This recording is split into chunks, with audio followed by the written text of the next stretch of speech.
everyone, and welcome to Shownanigans. My name is Doob, And my name is Tube. also known as Deva. And I am macaroni in a pot. I'm a WAP. I'm a WAP. wap.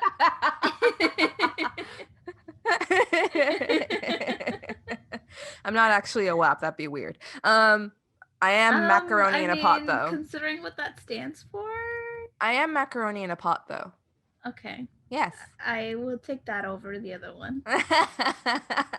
Hello, Doob. Hello. Hello.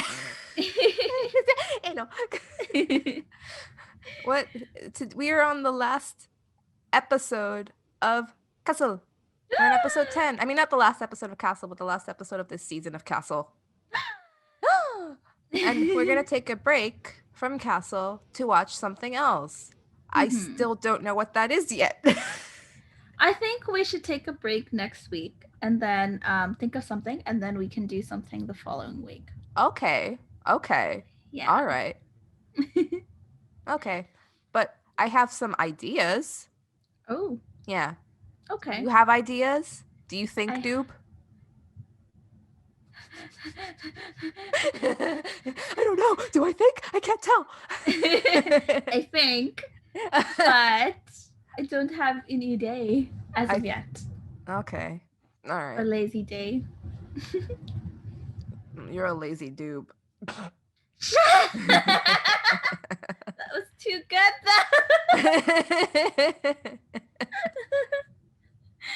though. Okay. Yes. So the name of the episode that we're on right now, though, which is the last episode, which is what I just said, is A Death in the Family. And if you were to summarize this episode with your dumb words, how would you do that, Doob? So we're back to dead body. Okay. Yes.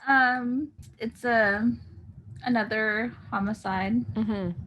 And the scene just opens up with like this dead guy, and he's inside a car, and there's like plastic covered on top of his head, and it's like strangled. So there's a strangled body in a car, and you have to figure out who the strangled body is and why he's strangled and why is he in a car? Why is he in a car?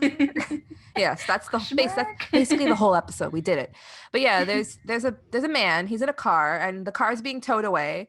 And in the background, like, we can't see in the car yet. In the background, all you hear is, pack up your troubles in your old kit bag and smile, smile, smile.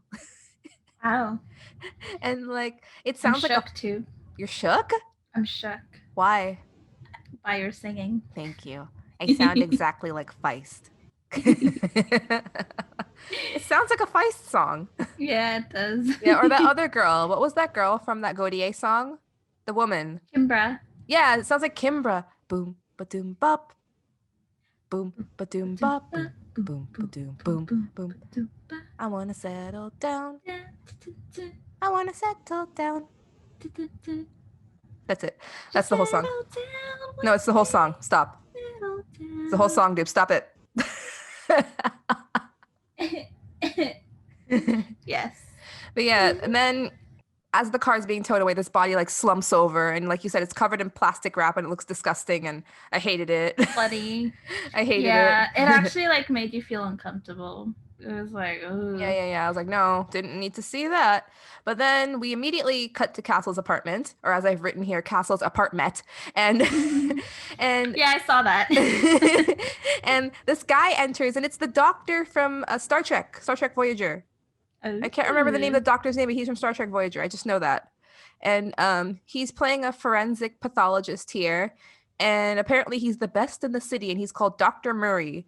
And Castle is asking the doctor that he look over the case of Beckett's mom's death.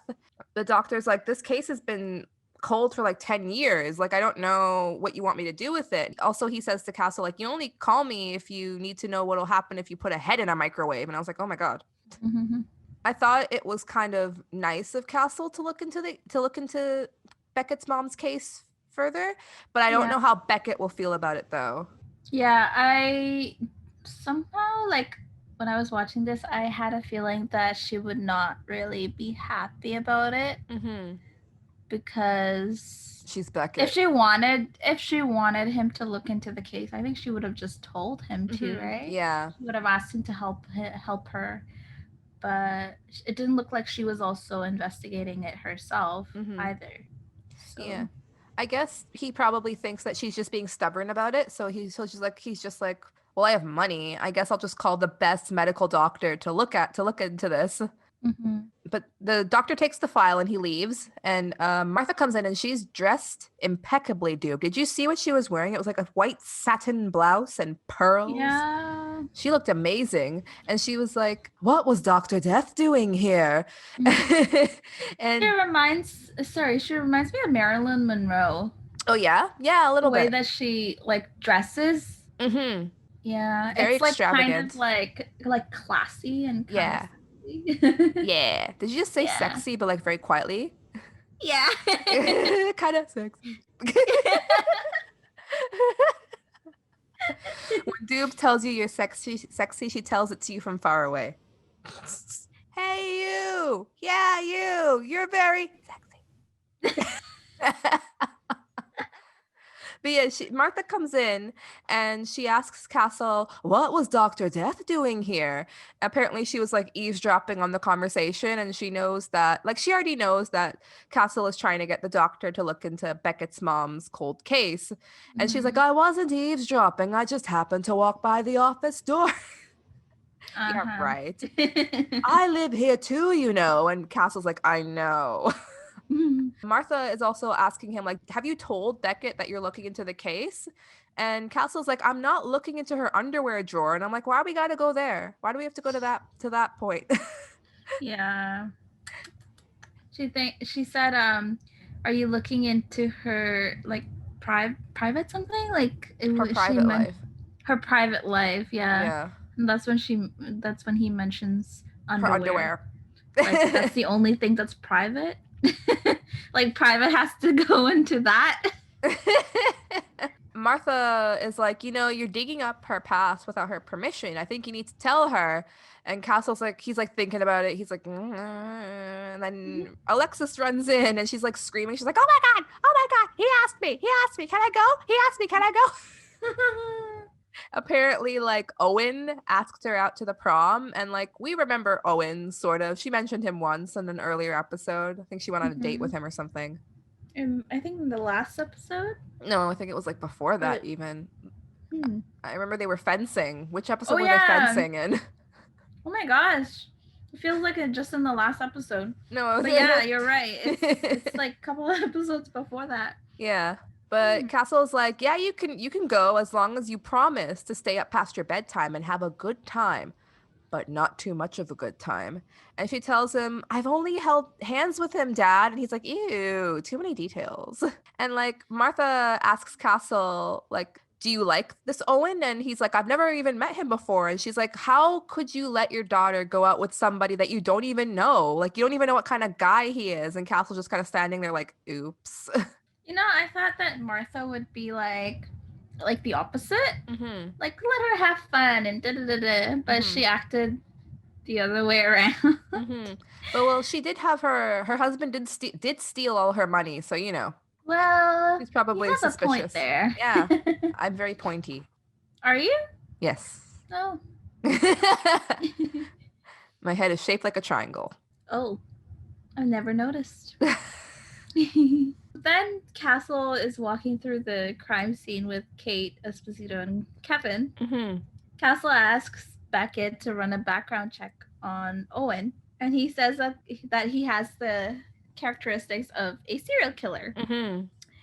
So he refers to Owen as quiet, keeps to himself, and lives with his parents. So a teenager. Those are basically serial killer characteristics. Like, what?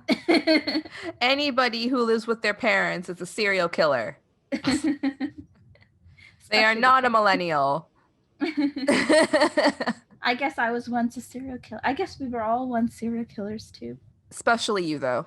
Why me especially? Because you're quiet and you keep to yourself. Oh, wait, no, that's me. with me all along. It kind of sounded me for a while, for a little bit, and then I was like, wait. So Esposito says that he was once 15, like the same as Owen's age, and then he makes this really, really like weird face, like yay. Yeah, like 15's the new 25. Yeah, basically, I guess like the way his facial expression was, he was like, "Oh, like I was in a lot of trouble. Like this boy could be bad news." Castle. Yeah. And once he says that he was once 15, Ryan goes, "Still are." I like how you're calling him Ryan now and not Kevin. His name is Kevin Doob, not Kevin Ryan. Ryan, Kevin, potato. What? No. It's the same person. Kevin. Kevin. Goes, still are. I found it really funny. Esposito usually makes like funny comments. And Kevin isn't usually that funny. This is the one time. Kevin says funny, or at least tries to say funny things. I don't know how funny they are. Things, but they're not that funny. Maybe you just don't understand what a joke is, Doob, which is what most men would say to you. They're not that funny. Oh. And shut up. Oh. Then they start talking about the case as they're walking up to the car where the victim is found.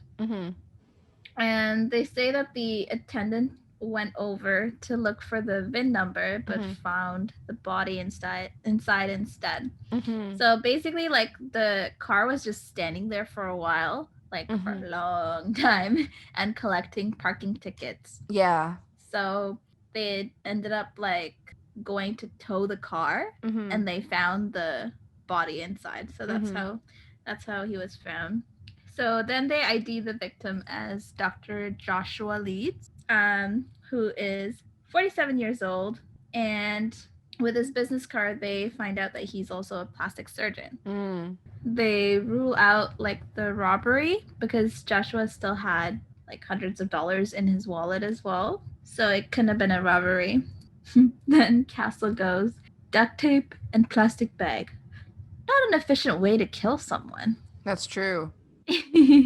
But Kate thinks like he was restrained because he didn't try to rip the bag off his face, right? Lainey says the doctor was tortured before being murdered because the fingernails were removed and the fingers were both broken. Like it was just like really disgusting. Yeah. His fingers looked really bad, and like they did a close up on his face too with like the plastic bag on it. Yeah. And it's like smushed inside the bag. Yeah, and also like he probably smelled really bad too.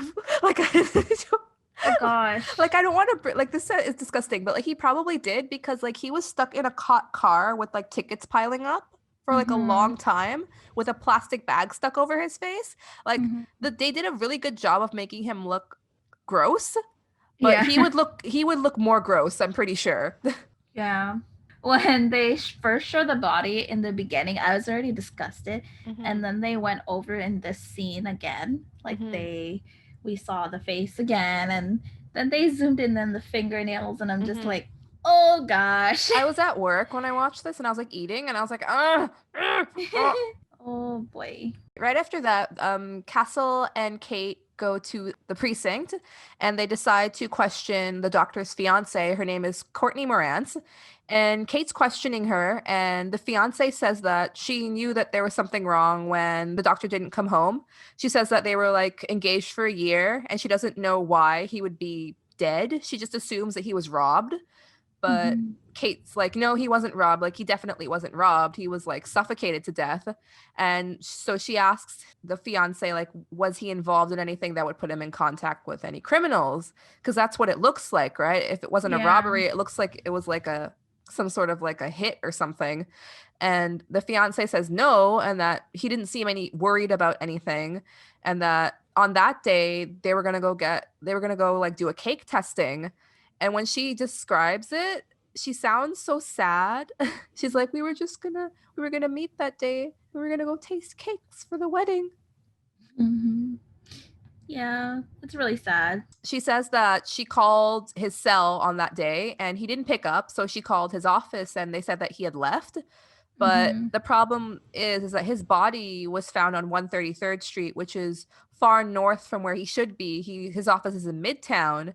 Yeah. And she also says that he'd call. If he was late, he'd call me. Yeah. She says that he'd never go that far north. He'd always take the tunnel, the Midtown tunnel to the LIE.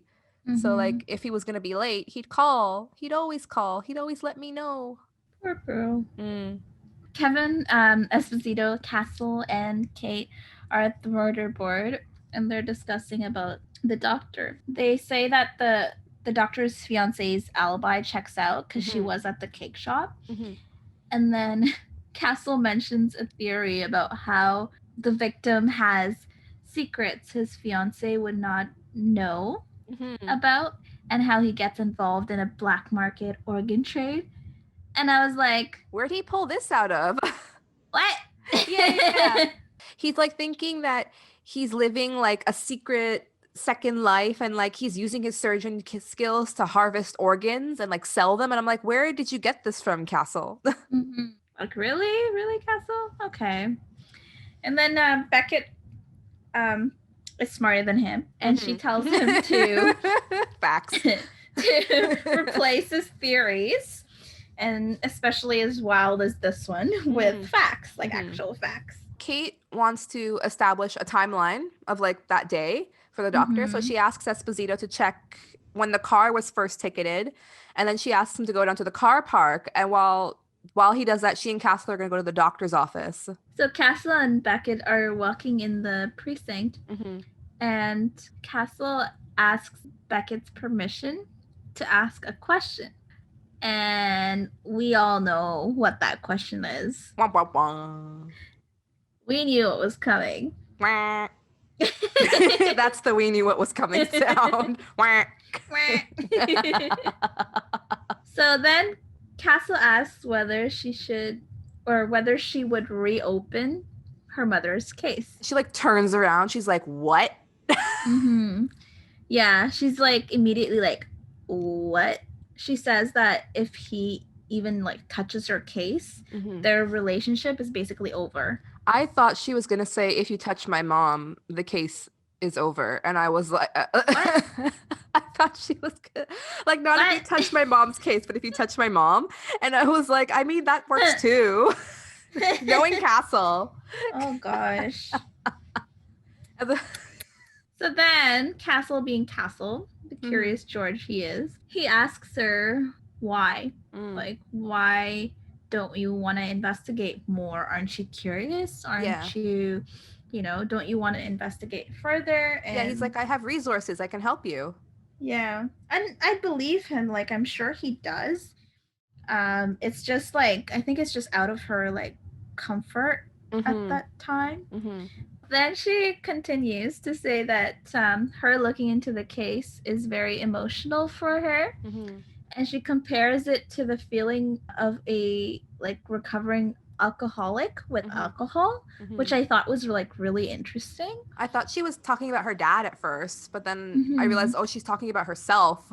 Yeah. I think it was a very like great way to explain how she was feeling though. Yeah. Because she said that she was like obsessed with it. So she was obsessed with the case for like 3 years apparently when she first joined the NYPD. And it took her a whole year of therapy to let it go, or it was going to destroy her. I can imagine Beckett doing that though, with like how we've seen her get so into her cases. I could see her like every single night after working, going down and trying to look at her mom's case and trying to figure out something or anything that doesn't make any sense. Yeah, she's always, I think even now she's still a workaholic.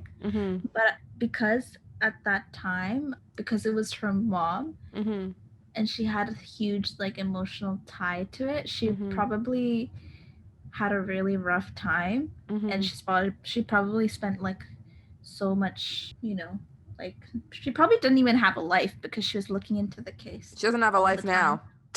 Well, okay. She's at least able to grab coffee and stuff like that. Okay. Sort of, like Now with Get a bear Castle there, claw. she has a little bit better life, I would say. I guess so, yeah.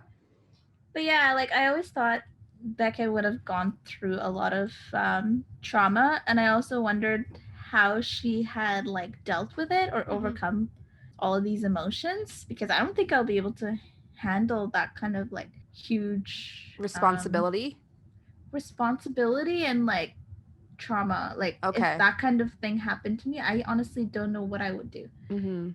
So I've always wondered how she dealt with it, because now like she's such a cool, like collected kind of person. Yeah. Right. And I guess therapy is the one that really helped her a lot. I guess. But I don't think it's a permanent solution though, because I think therapy is like something you have to regularly do to kind of keep it going. But certain things are never gone like completely. And Castle, all he's doing is like reopening old wounds right now. And if like if he does think about continuing with the case, he's gonna like maybe break her, I feel like. And he's like, he says that he's sorry when they get into the elevator together, but I don't think that means he's gonna stop looking into it though. Yeah, I don't think so either. So Kate and Castle go down to the doctor's office. It's a plastic surgeon's clinic, and immediately a woman with large boobs walks outside out of the office. And Castle's like ogling her boobs, and Kate is like, what is it with men and boobs? And Castle's like, it's biological. And Kate is like, but doesn't it bother you that they aren't real? And Castle says, Santa's not real, but we still love opening his presents. And I was thinking, like, at the time, I was thinking, like, I mean, you can play with presents, but you can't play with boobs. And then I paused and I went, wait, never mind. You win this one, Castle. And I thought, like, the way he said, like, not real, but we still love opening his presents. I felt like that was, like, a little suggestive as well. No, really, dupe.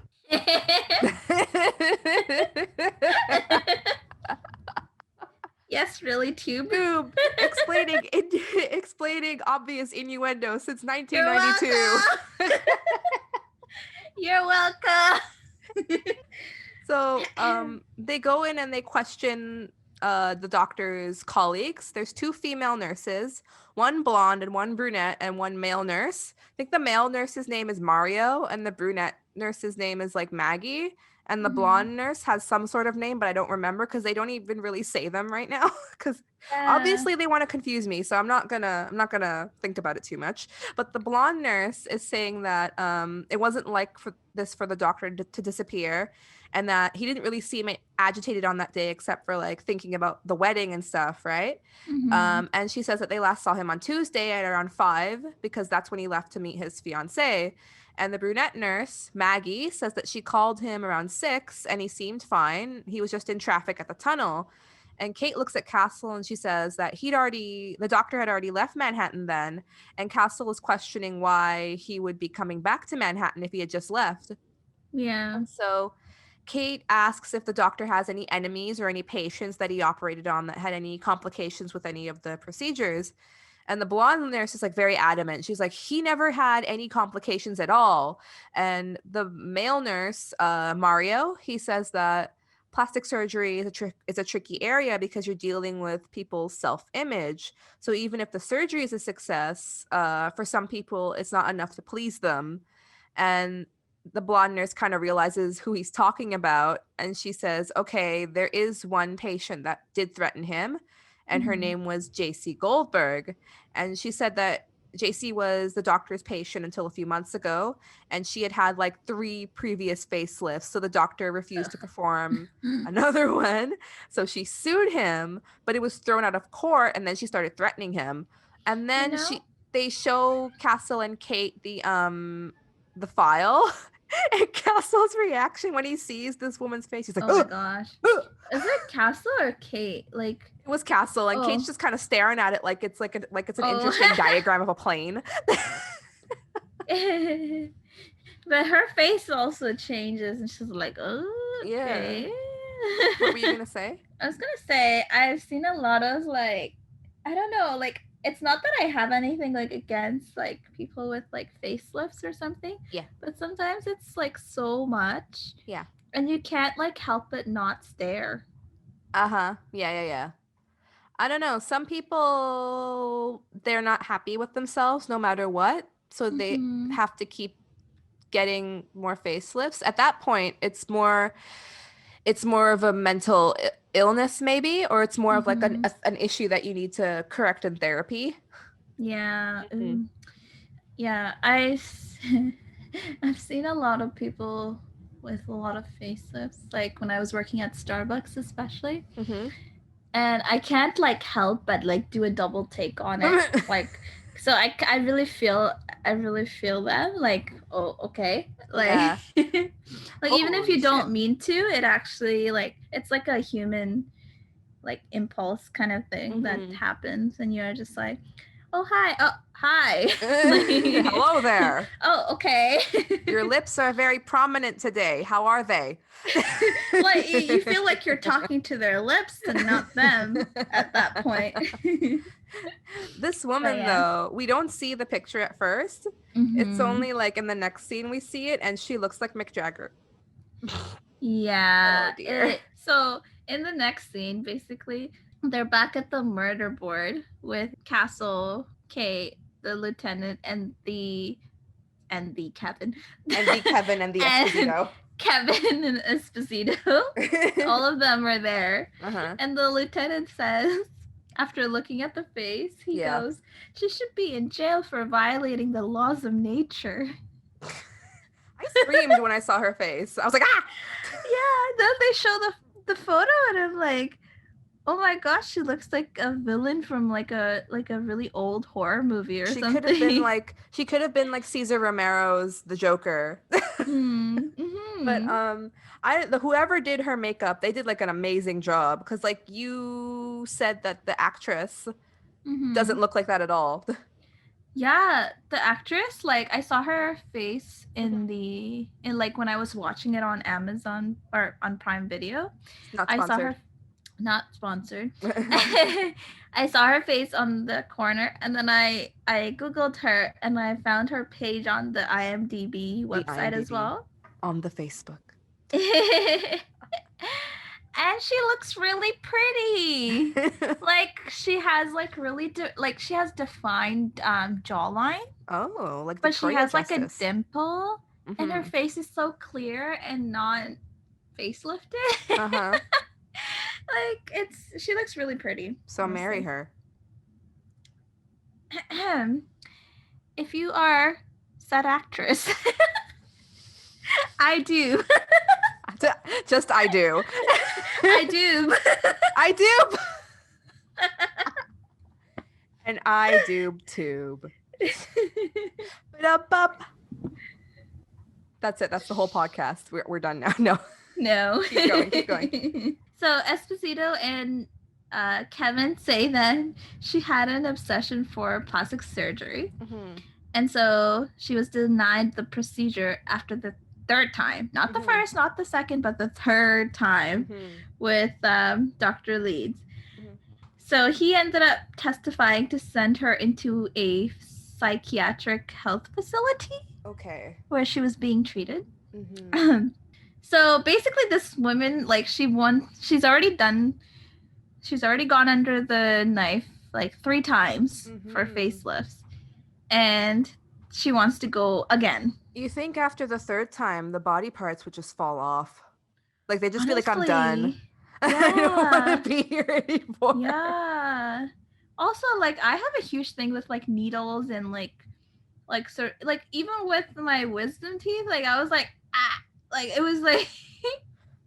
Have you ever gotten your wisdom teeth removed? You were the second person to ask me this today, and no, I have not. The first Vanny asked me. Yes. Yeah. Hey, Vanny. But she doesn't want to. Hey, Vanny. Hi, Vanny. Hey, Vanny. Stop asking me weird questions on Instagram. Vanny's probably there like, but that's what I do. Also, get your wisdom teeth removed if they're bothering you. Otherwise, they'll become rotten and they'll fall out on their own and you'll hate yourself. Kudos to the woman, though, for Why? wanting to do plastic surgery for the 4th time, like for her the whole pain of it all, because I'm sure there's a lot of pain, not for the actual like, yes, I want to do this to my face. Yes. And just so we're clear, I don't have a problem with plastic surgery. Doob doesn't have a problem with plastic surgery. But after a certain point, it's just like, that's too much plastic surgery. Yeah. No, because you start looking like not just a completely different person, but not even a person at all.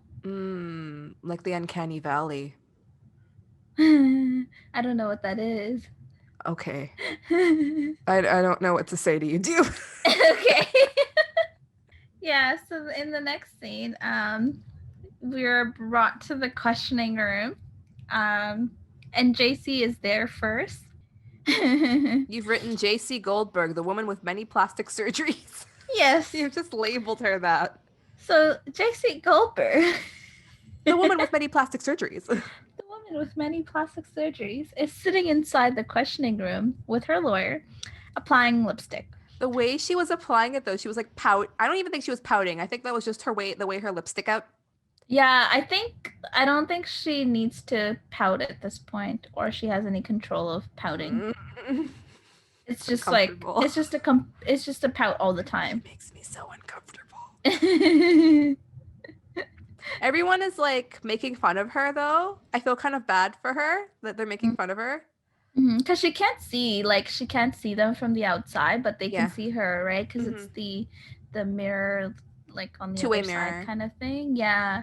So they're just like staring at her, like, and they can't take their eyes off of her as well. So then they actually go into the questioning room to question JC.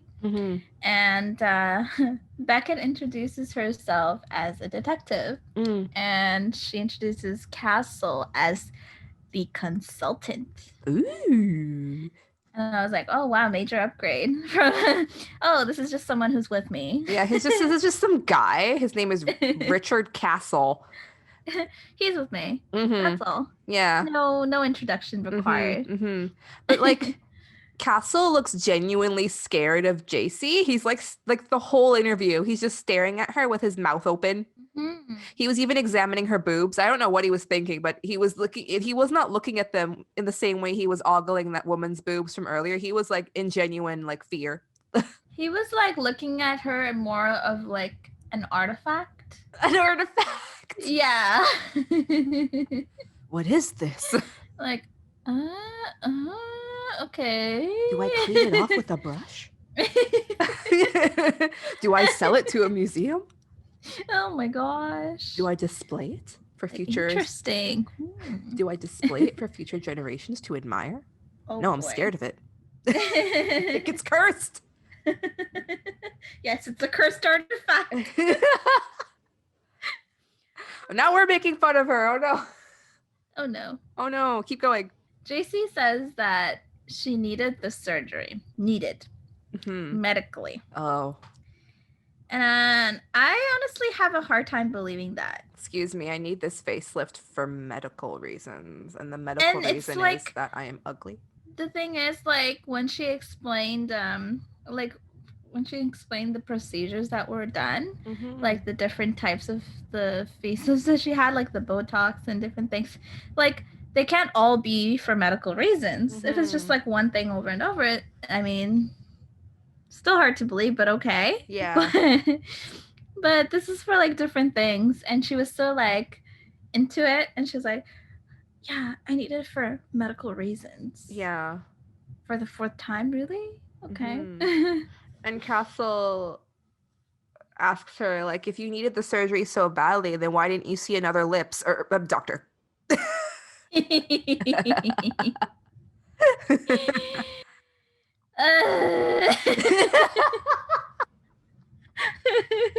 Awkward.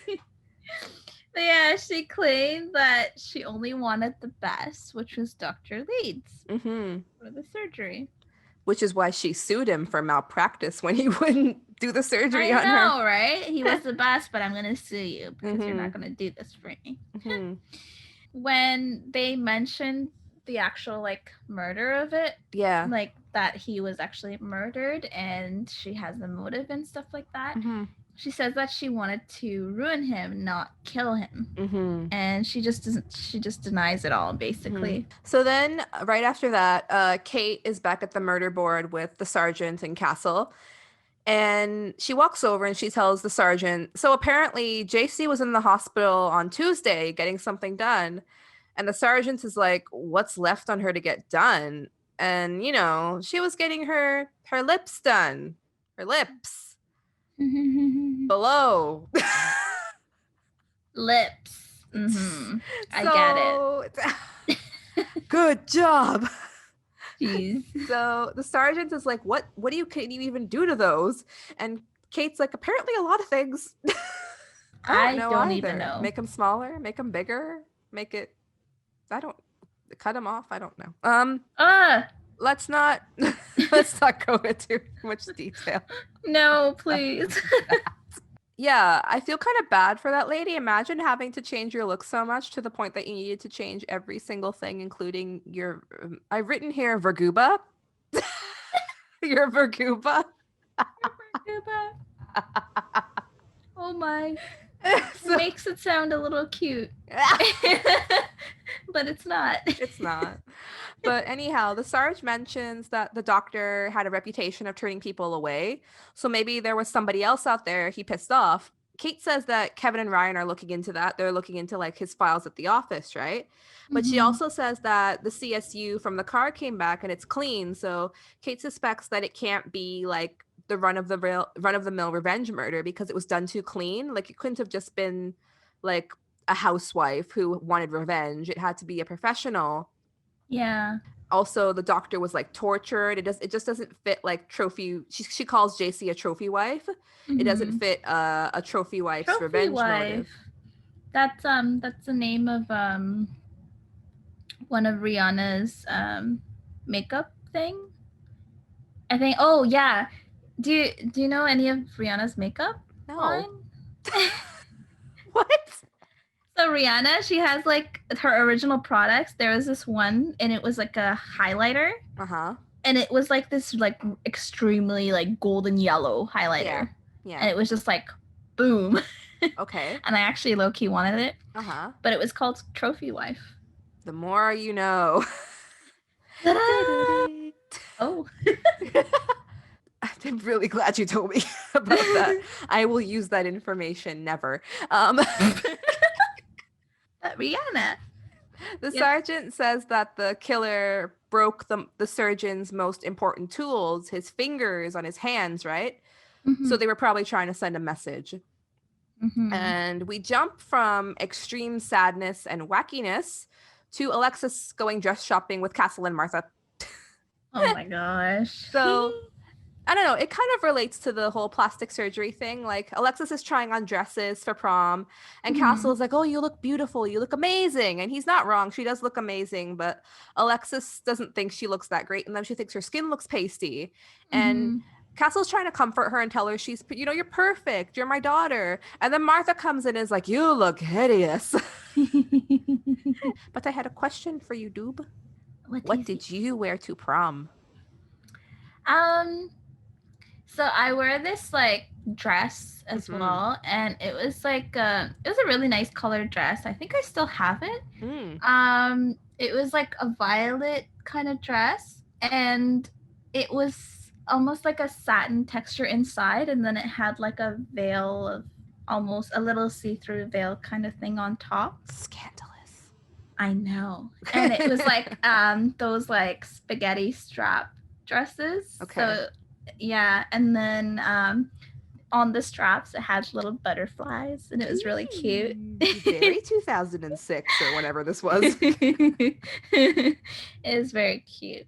And I remember that dress, like it came with like different things.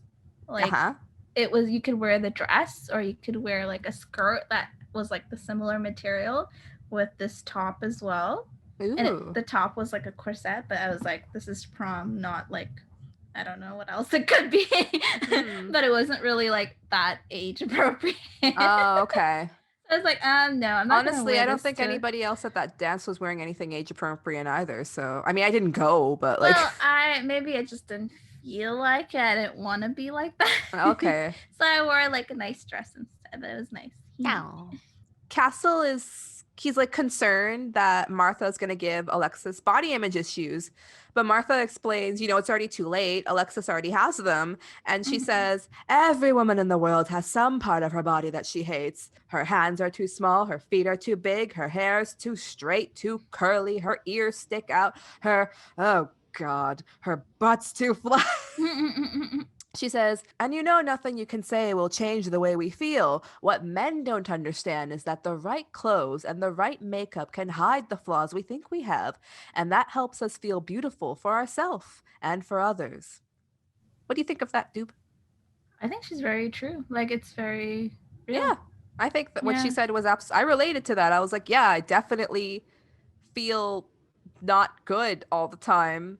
And it's like, it's no matter what anybody says, I still feel not good. So I have to wear things that make me feel good. And that helps.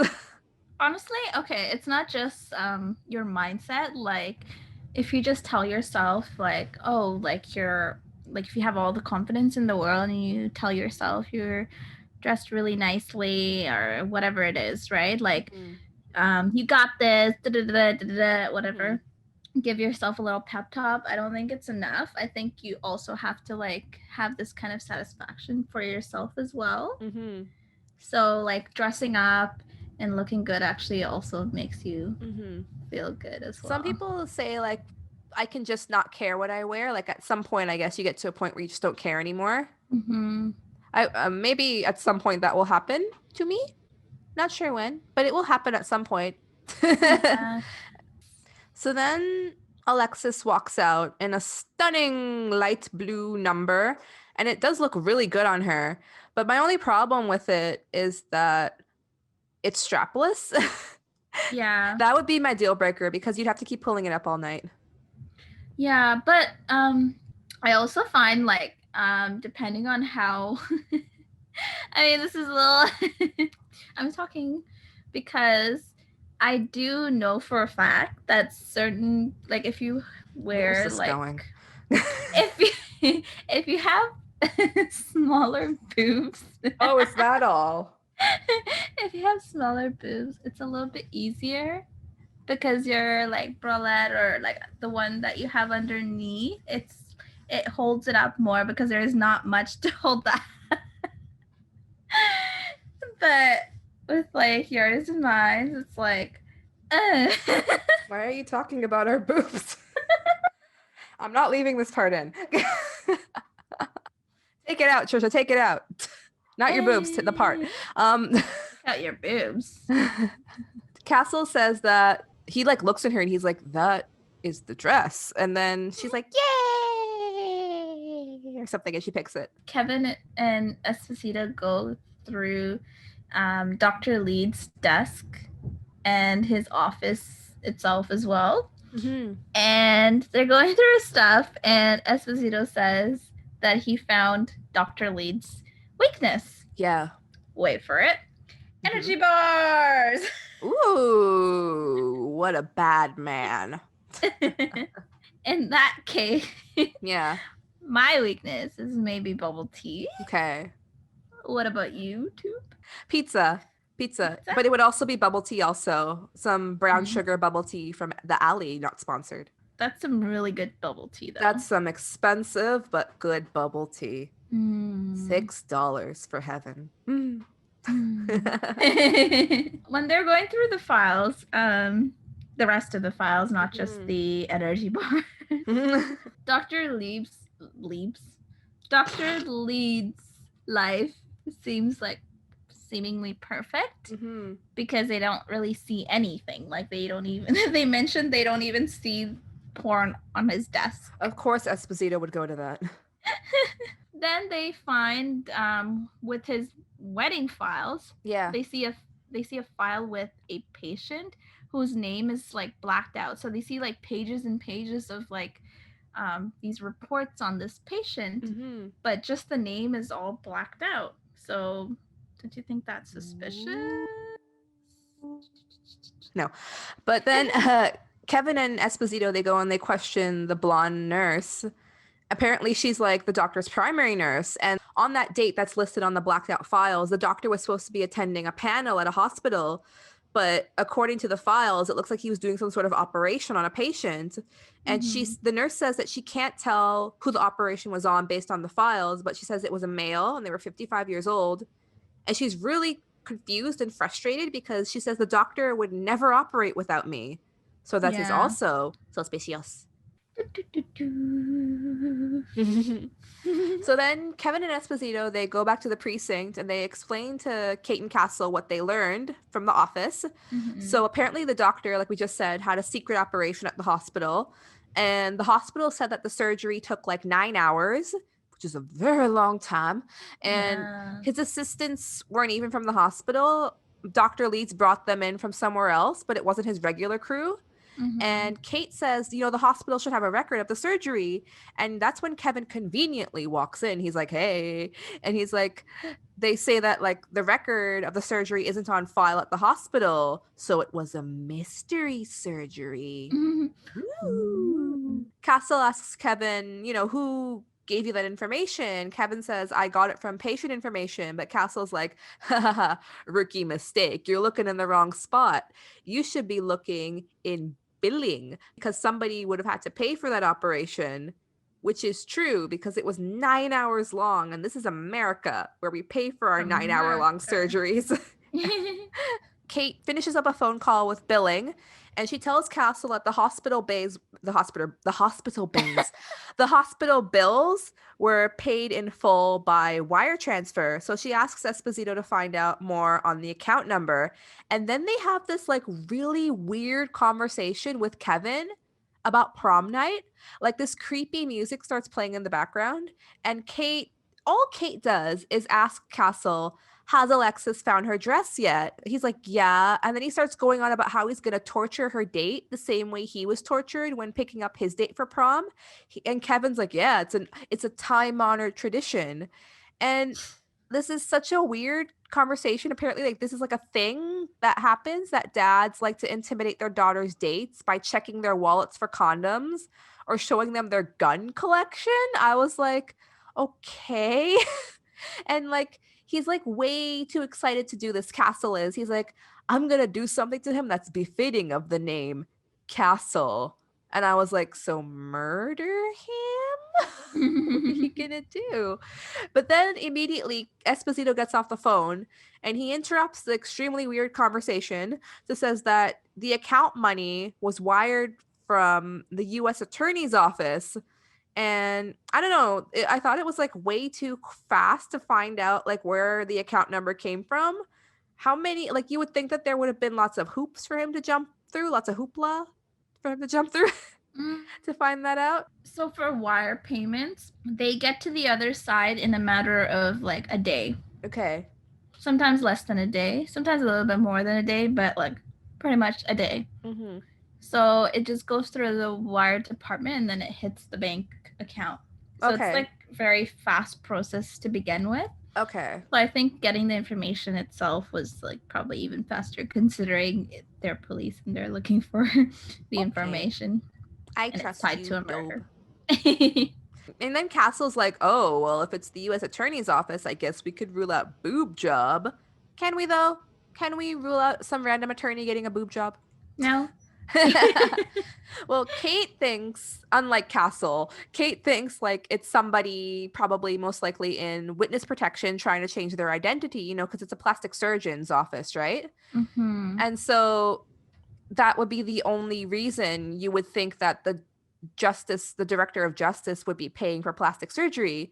And Castle makes a point that if the doctor was tortured, it was probably because someone was trying to find this person in witness protection. So Kate decides that they need to go and ask the people who paid for the surgery who it is that they're protecting in order to find out who's after him. And Kevin says, you're going to have to deal with Hard Candy, who is the assistant U.S. attorney, Candace Robertson, who can apparently make mobsters cry, which is why they call her Hard Candy. But it sounds like the name of a stripper. Wow. If I was a stripper, I'd be called Hard Candy. What? Really? What? What did you say? I didn't even hear you. I don't have a name because I will never be a stripper. Oh, come on, dude. You'd be something. You'd be like you'd be sugarcane. Okay, I changed my mind. If I was, that would be my name. Mm-hmm. Sugarcane. So then they go to question Hard Candy. I think it's at the court. Yeah, I thought at their offices or whatever. Yeah, and she looks like really badass and hot. Yeah, she did look very hot. She had like her hair like tied up in a ponytail. It was high and like very slick back. She had this like extremely her chiseled jaw as well, and really nice eyes. Yeah. Why don't you marry her? I have to have a second option, I guess. Yep. I thought you were gonna say I can't marry everyone too. Well, you know, if you ask me, if you throw in one more person, that's what I'm gonna say. I didn't know this about you, but all right, keep going. Beckett is basically trying to talk sense with Hard Candy. I can't take her name seriously. She's just trying to reason with her and asks her for the witness's name because of the murder case, right? Yeah. And she's afraid that like more people will be endangered as well. And Hard Candy just like refuses to give in all the way until the very end, even though Kate was trying really hard to get some information out of her. She didn't. Guess the nickname suits her really well. She's also, Hard Candy. No matter how much you try to chew it, it's hard. That's what she said. Oh gosh. Anyways, so the name Hard Candy, it sounded familiar to me this whole time, right? In this whole scene, I was like, huh? And I realized it was also we were just talking about Rihanna's makeup brand, but I realized it was a makeup brand that was really popular when we were in high school. Do you ever remember it? No. What is it with you with makeup? Unless no, we're talking a lot about makeup today. At that time, I barely wore makeup, but I remember having that. It was like really cheap makeup. Okay. And a lot of like, I think like a lot of the girls in our high school like used it.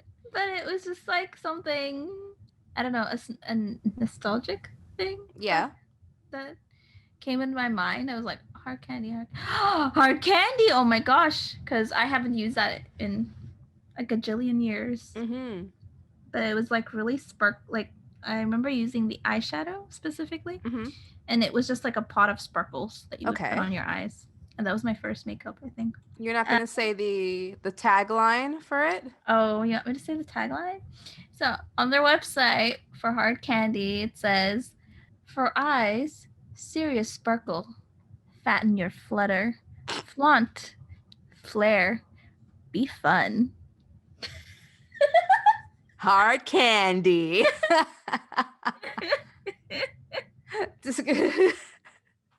What?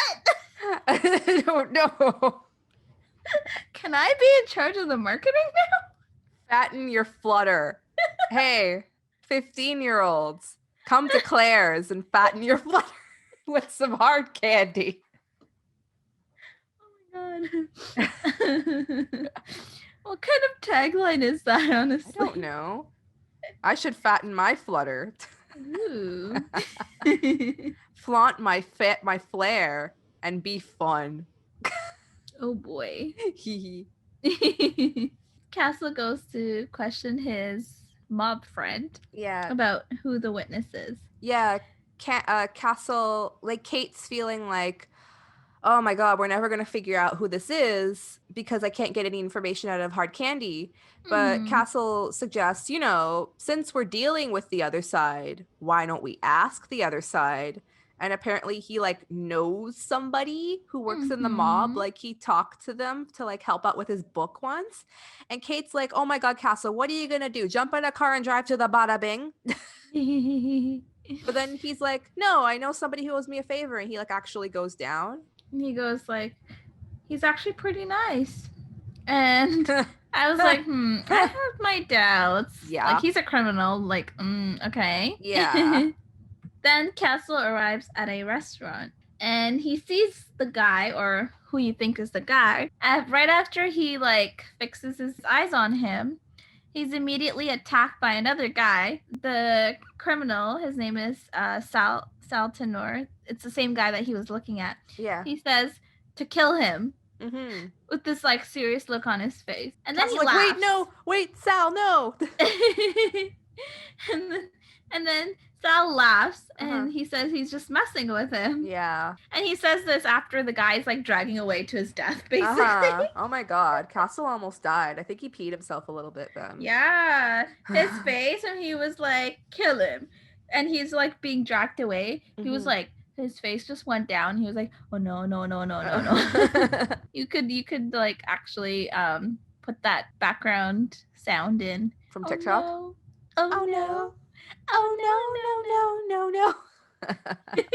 Oh yeah, but Doob, isn't that Joey's dad? That's Joey's dad. Oh, no wonder he looked familiar. We're from Friends. It's his dad. Yeah, I think it's an older version of him. Slightly older. Makes sense. I think he always plays like the stereotypical Italian mobster type guy. Yeah. So Castle questions Sal, and he was saying like, hey, like you told me that certain mob hitmen have signature styles or weapons. And he was like, that's right. And he goes, this killer used a plastic bag with duct tape to suffocate his victim. Does that sound like anyone you know? He mentions there is a guy who worked for the Spolano family named Jimmy the Rat Moran. Apparently he was an underboss and a favorite of the bosses, but squeezed out when the boss died and his son took over. So now he's become a witness for the state against the Spolanos.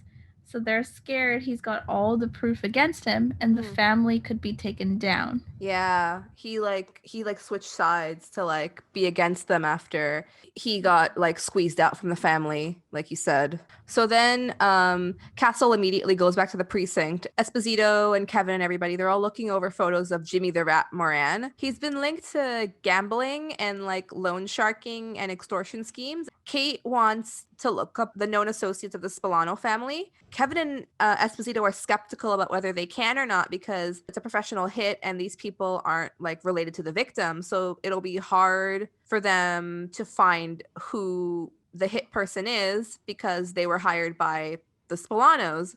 And Castle doesn't think that Hard Candy will want to cooperate with Kate any further. Yeah. And Kate says, I have my own sources too, Castle. And he figures out pretty quick that she's going to go contact Will at the FBI. And Castle calls him tall, brooding, and judgmental. Yeah.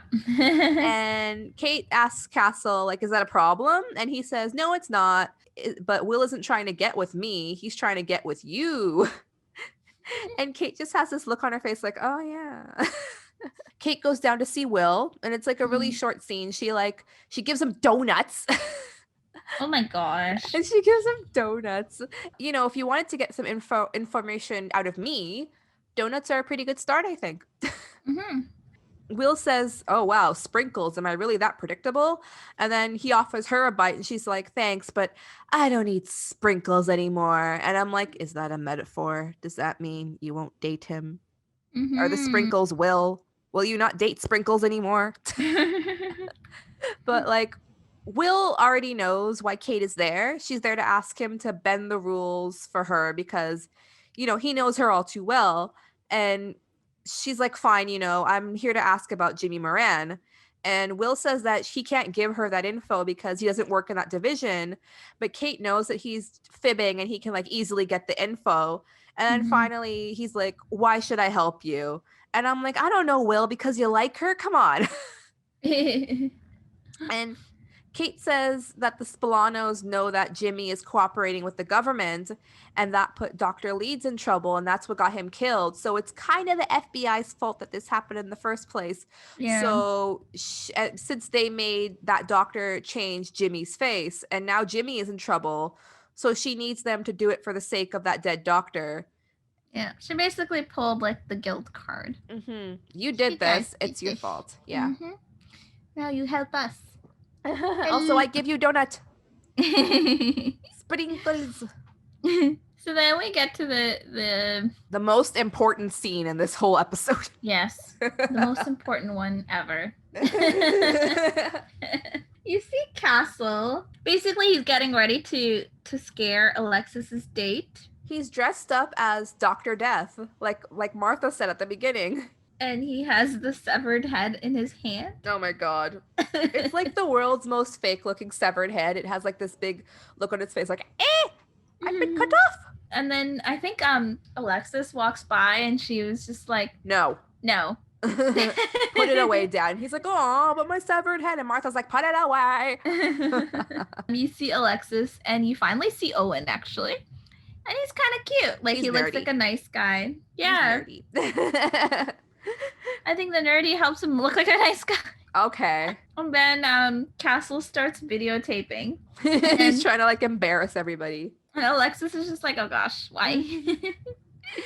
And then she's like kind of rushing out. So she's like walking away to the door. And then eventually she's like, okay, bye, Dad. Yeah. Bye. Castle whines to Alexis, and he tells her that he hasn't even asked Owen if he's murdered anyone yet. Yeah. And Alexis like raises her eyebrows and she's like, Owen hasn't, but I might. And she gets like this crazy smile on her face, like, I will kill you. I will cut you, Dad. And then Castle is like, hey, I didn't even get to do my Christopher Walken impression. And then he starts doing one. He's like, whoa, tell me, little man, have you ever been to prison? And he's like a really bad Christopher Walken impression. Then Martha goes, very funny, but leave the acting to me, honey. And then Beckett calls. And then he answers the phone. And he's like, hello, Detective Beckett. I'm so glad you called. Regale me. She's like, Castle? And he's like, it's my Christopher Walken impression. What do you think? And she's like, needs work. And then she basically she tells him that like she got Will to pull some strings. She also got someone from the attorney's office to cave as well. Good job. Because Hard Candy was just like, nope. Yeah. Time. Basically, they're gonna let them question Jimmy, but they have to be there in an hour. She asked Castle to come with her. So they head over to meet Jimmy. Castle he's like, this is so cliche. We're meeting these government agents in an underground parking lot. And then he's like, he makes a quip about how, the next thing you know, they'll be showing up in a black Suburban with tinted windows. So of course the feds then show up in a black Suburban with tinted windows. And then Hard Candy hops out of one of the cars and she tells Kate, you only get 5 minutes with Jimmy. And Kate sarcastically, she's like, thanks for your cooperation. Will then asks Kate, hey, you need me to watch the monkey? And Kate's like, no, the monkey comes with me. So Kate and Castle, they get into the front seat of the car and they turn around to see like a man wearing a ski mask and he has huge lips. I think like this doctor, his signature was huge lips. This plastic surgeon. Oh my god. But anyhow, Jimmy says, I've already given all the information I have on the Spolano family. They need to Kate and Castle should just talk to the FBI. But Kate says, this isn't about the Spolanos. It's about Dr. Leeds, the guy who operated on you. Jimmy's like, Dr. Leeds? And Castle tells Jimmy, yeah, the doctor was murdered. And he describes in detail how it happened. And Kate says, I think the Spolano family may have been involved. And Jimmy's starting to freak out. He's like, may have been? Because to him, it's obvious the Spolanos did this to the doctor. And now they're going to come and get him. And Kate tries to explain to Jimmy, we can help you. We can help if you identify who the hitman is. And, you have a lot of information about the mob and stuff. So you can really help us out. But then Jimmy starts banging on the car window and he's like, I want out of this right now, get me out of this car. And Kate says, okay, no, look, do you know anybody in the family who kills people by asphyxiation with like a bag over their head? And Jimmy says, yeah, it was me. I killed people like that. Can't you see they're trying to send me a message? And Jimmy thinks, he says, if they got to the dock, they're close on my heels too. They're going to get to me. And then he demands, like, again, like, let me out of this car. I'm not talking anymore. I think he's just really scared. Mm-hmm. And because, like, before he agreed to come to meet them, he didn't know about all of this, right? Like, he didn't know about all the backstory. It was just kind of thrown in his face. Mm-hmm. And so he gets, like, taken back and he becomes really scared. And he didn't, like, I think if he knew all this information, he wouldn't have even stepped out of his house. After that, basically, they didn't get any information from him from then on. So and they scared him so bad that he isn't going to testify now. Yeah. So Becca was like saying how it went down like in the worst way possible. Mm-hmm. And then the lieutenant comes in and he approaches them and tells them that there was a shooting that went down and both Will and Jimmy were both shot on their way back. Shoot. Like literally. So good joke, Tube. I should put a laugh track in there, like, oh. Do it. So they all head down to the hospital. Kate becomes like really like more and more concerned when she learns that Will is still in surgery. She hears that Jimmy is recovering and is alive. So then the scene is like really sad. Mm-hmm. It's like, but it's like really important. I think it's like really important scene for like Kate's character growth. Yeah. Because she's really upset with herself, and she tells Castle that she should have been a better cop, and she should have known that someone would be trailing them. So when they arranged to meet with Jimmy, like everything should have gone better. But like, how would she have known? I don't think she would have been able to know that somebody was trailing her. She wouldn't have known beforehand. She's just putting all the blame on herself when she's obviously not a bad cop. Yeah. But I think that's just like how she was feeling in general. Like she felt like she was the one to blame and she couldn't change that feeling, right? Okay. So then Castle gives Beckett like a motivational speech. Yeah. To make her feel better. He goes, "You think this is your fault? Yeah, you pushed for it. Not because it's your job, but because you care. Most people come up against a wall, they give up. Not you. You don't let go. You don't back down. That's what makes you extraordinary." That's when Esposito and Kevin come in. They say, Will's going to make it. And Kate looks relieved and Castle kind of looks lost in thought. Mm-hmm. And like, I couldn't really tell what he was thinking about, but I thought it was probably about how much Kate feels for Will and how that makes him feel. A little bit. Yeah, I think it was an overall just relief for her. Mm-hmm. I feel like even without Kevin and Esposito arriving and saying that it's going to be okay, I feel like she felt a little less down. Like she seemed like she felt a little less down because after hearing Castle's words. And honestly, I myself was moved. I was like, whoa. Wow, Castle, you're a real Castle.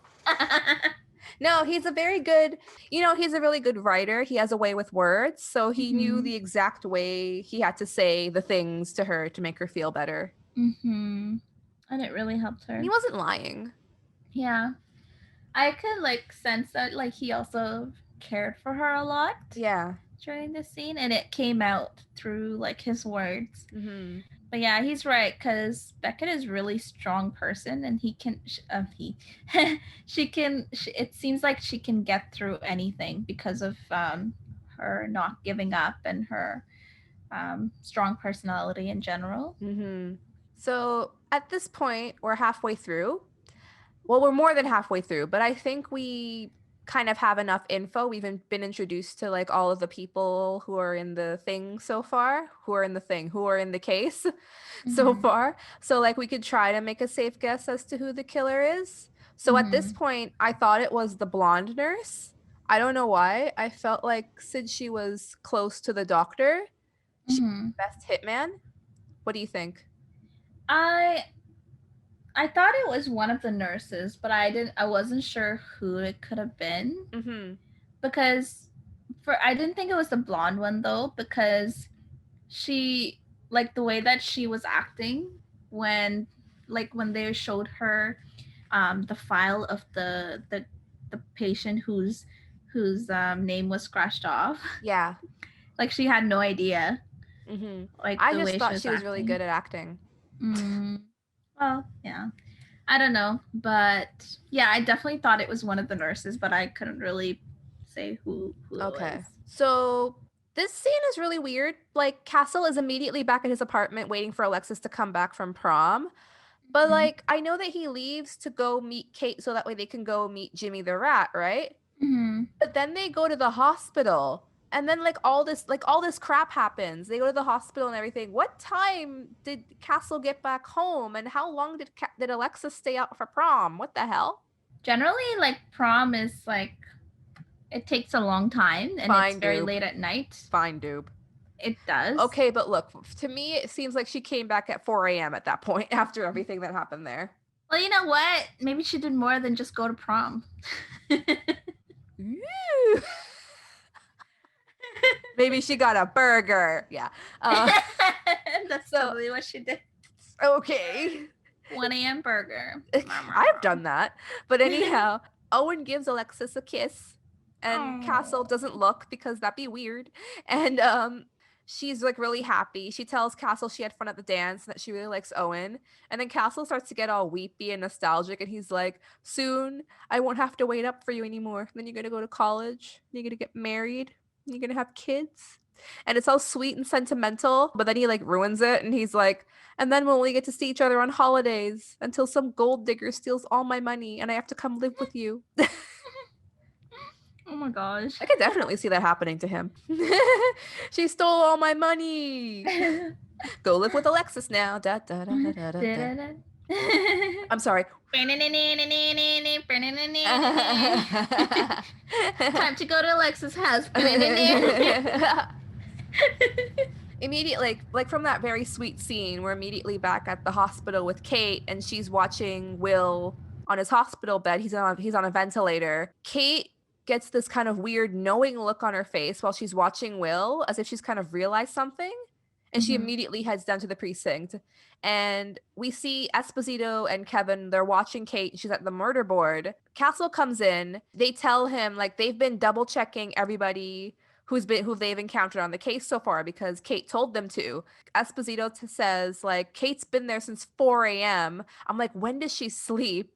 And she called Esposito and Kevin in at 6. So like, when does she let anybody else sleep? Kevin says that she's had like 9 double espressos. Oh boy. How has she not pooped herself yet? It's a lot of caffeine. I would have pooped myself. It is a lot of caffeine. Yeah. I used to work at Starbucks, so I know that I'd just be shaking. 9 double espressos, not even single, so that would be 18 shots of espresso. Oh my god. Basically. That is a day to have. Castle goes over to her and is like, hey, you know, I've been reading about this thing on the internet called sleep. And she like goes, shh, shh, shh, shh. Like she's mystical. Like she's a mystical wizard and she's making him be quiet. Oh my gosh. And, you know, Kate says, you know, it couldn't have been anybody from the U.S. Attorney's Office because they wouldn't have need the NYPD's info on how to find Jimmy. They would have already known how to find him. So she deduces that it must be somebody that they spoke to during the case because Jimmy was only found after they went to go see him. So it couldn't have been anybody on the U.S. attorney because they already knew where he was, right? Yeah. It had to be somebody else. Yeah. So Castle wonders, you know, was it my mafia connection? And Kate says no, because if it was somebody from another family, they would have wanted Jimmy to testify against the Spolanos so that way the Spolanos could go to jail. and that the remaining families could get the Spilano territory. So Kate says they're probably looking for somebody who had access to the doctor's information before Kate was even on the case. So that leaves his colleagues. So Kate asks Esposito and Kevin for alibis for all the nurses. Apparently, the male nurse Mario was at the office that night during the shooting, and he was packing patient files because they're closing the business since the doctor is dead and they're shipping off the files to other doctors. And Kate thinks it's weird that, that a male nurse would be working on a Friday night packing patient files. And Kevin, with extreme sarcasm, says, Mario is low on the totem pole, so he can get called in to do all kinds of work on days he doesn't want to, just like how some people are called in at 6 a.m. on Saturday mornings. So Kate then asks, how long have each of the staff been working for the doctor? And Mario's only been working for a month. So Kate deems him suspicious, even though Kevin and Esposito are like, we've checked their backgrounds and we know that he's clean. She wants them to check him out again because nobody is clean. That's what she says. Kate and Castle, they go back to the doctor's office and they're kind of zooming in on Mario. Because there's been a lot of suspicious things that were happening around him. He's only been there for a month and yada yada. I thought Kate's suspicion was really misplaced because she was like, oh, he was there late on a Friday. I'm like, so it was she just all of a sudden just kind of narrowed in on him for some reason. It was really weird. I don't understand her logic. I didn't understand her logic this time either. I was Usually like, why? I do, but I don't know. It was all of a sudden she was like, Mario, it's Mario. It's a him. Mario. Oh my. Even though his alibi was clean, she was really suspicious of Mario. So they go there and they're trying to question him as well. And they're about to arrest him. They're about to bring him in. Yeah, it was pretty direct. And as they go to do something more than just ask him questions, they receive a call from Esposito. Esposito says that it was Maggie. Yeah, the random brunette female nurse that we saw in the beginning that was just there. She just spoke for 1 second. Yeah, and that was it. Yeah. Esposito said that the pictures of her from before and now are very different. Yeah. They use the pictures from her nursing school. We get to see the photos and they're like, what the heck? It doesn't look like the same person at all. They look on the business card for Dr. Leeds, all of a sudden, because they were it was at the front where they were talking to the nurses. Yeah, Castle sees it and he picks it up and he kind of realizes something. Yeah, the business card for Dr. Leeds also has the name of the hospital that Jimmy is staying in right now. Which is, I think it was St. Marcus. Yeah. He asked if Dr. Leeds is affiliated with St. Marcus. They say yes. Yeah. Castle says, if they're affiliated with the hospital, then Maggie would have, a hospital ID, and she'd be able to get in really easily. So they suspect that Maggie would be going in there to basically finish the job.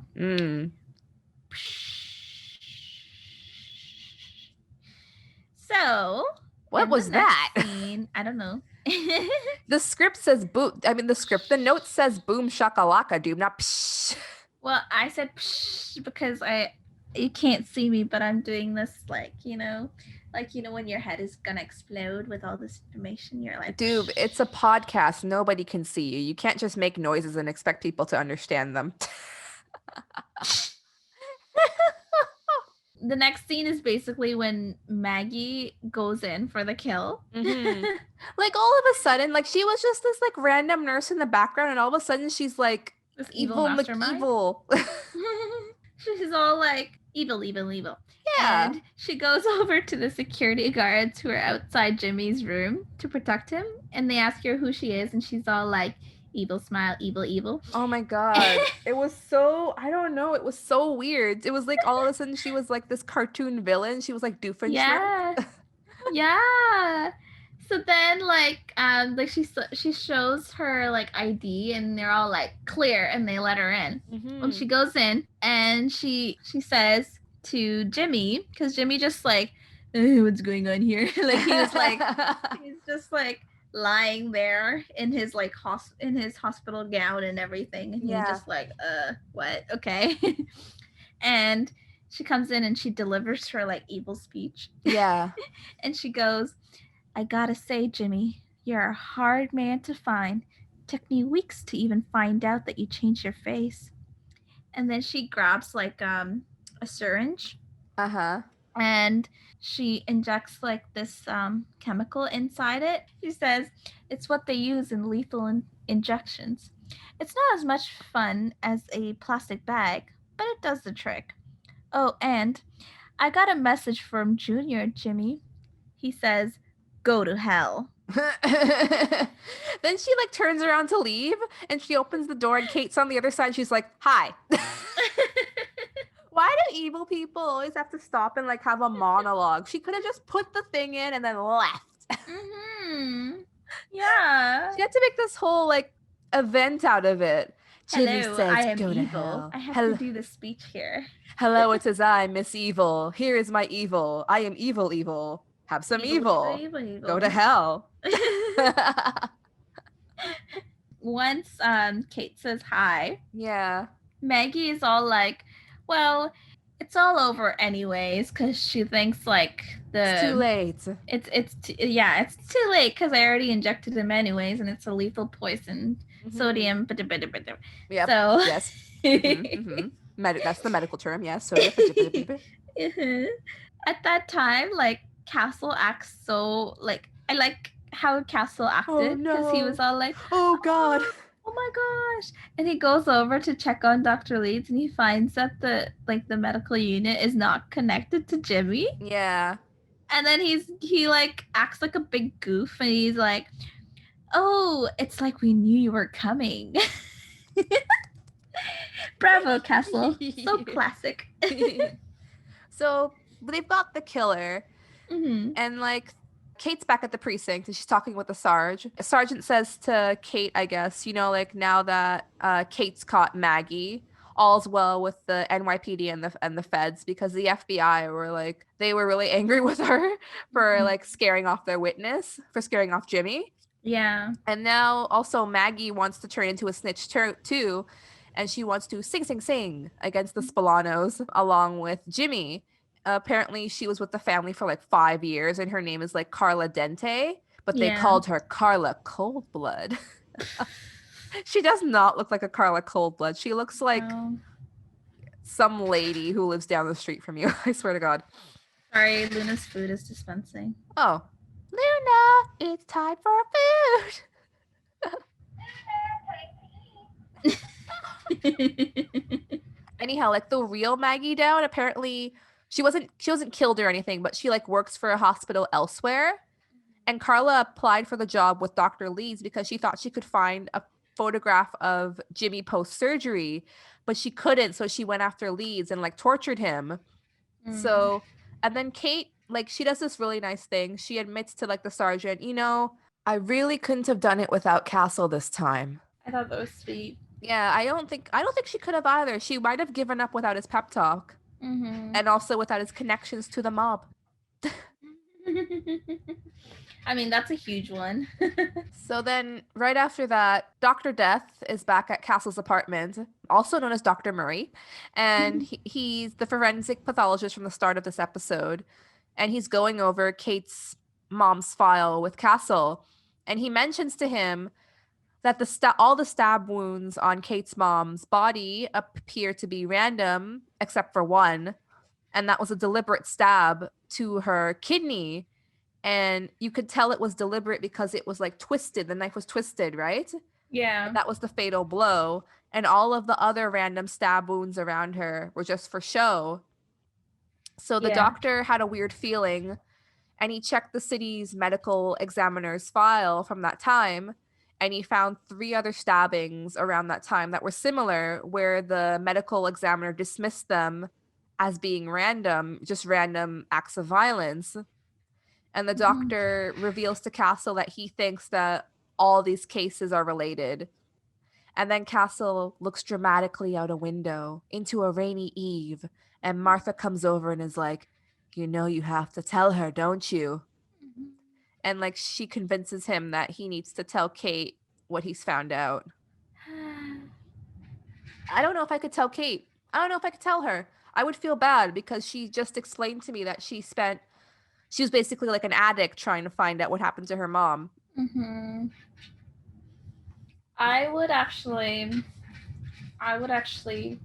though it's really hard at this point, after lots of thinking, Yeah. I would actually decide to tell her. Yeah, because Martha says, you know, you have information that could really help her.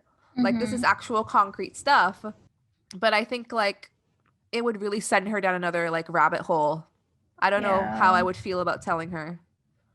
I mean, it's definitely not a good feeling after telling her, or during telling her, or before telling her.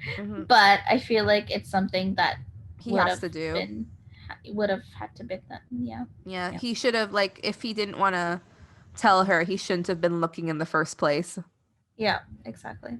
Then we go over to Kate, who pays a visit to Will, who is really high off of his meds back at the hospital. Yeah, he calls Castle monkey and stuff. And he's just laughing like hilariously, like I thought you didn't like sprinkles. Yeah, like that. That's how he sounds. Yeah. Kate actually is now eating donuts with sprinkles. Yeah. Even though she says that she had stopped eating them. Hint, hint. Oh, she wants his sprinkles. Oh. No, she wants a sprinkle of him. Ooh, that's even better. Good job.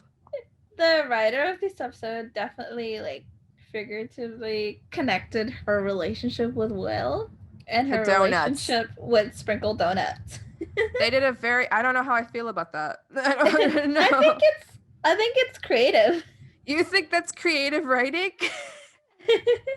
If she likes the sprinkle donuts, we could say that it also means she likes Will.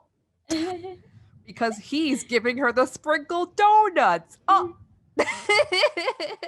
You know, like, okay, so at this moment, like when I watched the scene of Kate and Will bonding, right? Yeah. It was actually pretty sweet, I would say. And Kate was like so relaxed and so chill. She looked happy. Yeah. I think that's not gonna last very long. She looks happy.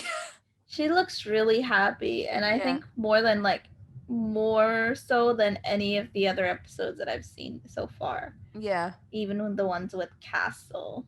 Maybe she's happy because Castle's book is almost finished. She doesn't have to be with him anymore. I don't think that's the case. Okay, fine.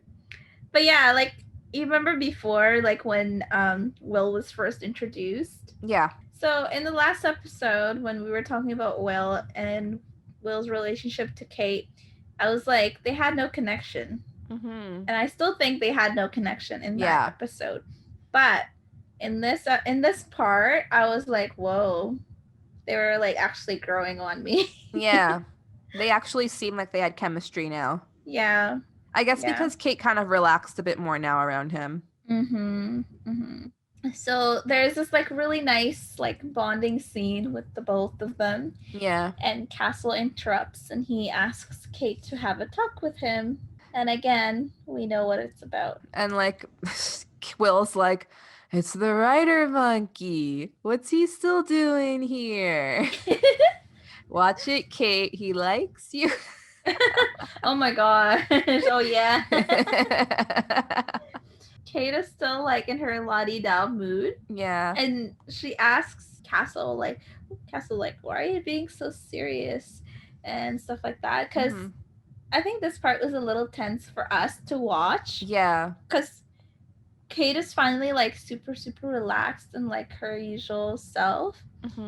And she's like enjoying like life for once. And you know that Castle has decided to reveal the information he found out about Kate's mother's murder. Yeah. And you're like, oh no. So basically in this scene, Kate is like, Castle, what's going on? And Castle's like, It's about your mother. And the scene ends with Kate backing away from Castle and her expression just like turning like upside down Into a frown. into a frown. And Da-da-da. then that's it.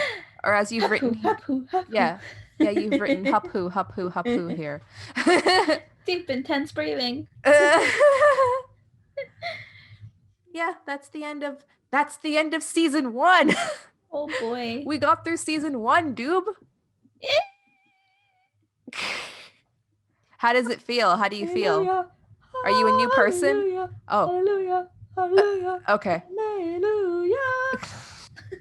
Yeah, it has been kind of intense trying to get through all these episodes. But it was interesting. I really liked watching through the first season.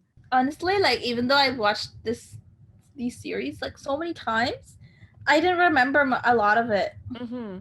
A lot of it. Yeah. I think when I rewatched from season 3, and when I originally watched, I watched from season 3, and so my brain is like, oh, this happened. Oh, like I don't remember like some of the episodes. I don't remember any of the parts at all. Mm-hmm. But it was good. What did you think of this episode, Dope? I thought it was great. You did? Yeah. I thought it was pretty good. Yeah. I especially like the ties to Beckett. Mm-hmm. Yeah, you really got to learn a lot about her. And you finally get to, like, I knew we would eventually find out something about the case. I just didn't think it would happen right now. Mm-hmm. Yeah. Also, we got to see the doctor from Voyager. I'm more excited about that. I've completely forgotten his name, but he was in Voyager. I've never watched it, so I was just like, okay, guy. Star Trek. Okay. Watch it. Kate Mulgrew sounds hot. She's all like, ensign to the bridge. Oh, wow. Hello. It is I, Captain Janeway. Oh my. She sounds better than that. But yeah, if I think I would rate this episode an 8. An 8 plastic surgery lips out of 10 plastic surgery lips. Which lips? I don't know. You decide. I'd rate it 8.5 JC Goldberg. JC Goldberg's what? Just JC Goldberg. Okay. Her faces. Oh. Her many faces. The many faces of JC Goldberg. My biography. Yours? Maybe. Oh. Yeah. Okay. So like Dupe said, I guess we'll be taking a break next week. And then after that, we will come back with a different show, but we'll come back to Castle after we've done that show. I just want to the whole point of Shownanigans wasn't just to watch one thing. It's just that we picked a show with many seasons. So for some reason. So yeah. The whole point is to watch different shows. So when we finish Castle, I want to do different types of shows in between. To discover, the point is to discover new TV shows and new things to watch because I have a hard time watching new things. So it should be fun. So that's why we're going to take a break every 5 or 10 episodes to talk about something new. So our main series is Castle, but our mini series is a mystery. Ooh. Comedy. Action.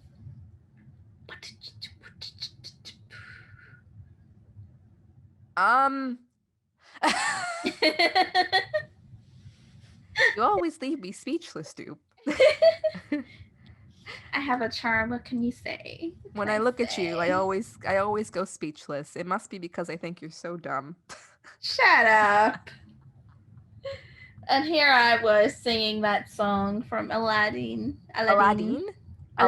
Which one? Speechless. Oh! I always go speechless. You can't see the face I'm making right now, but it's it's a stank face.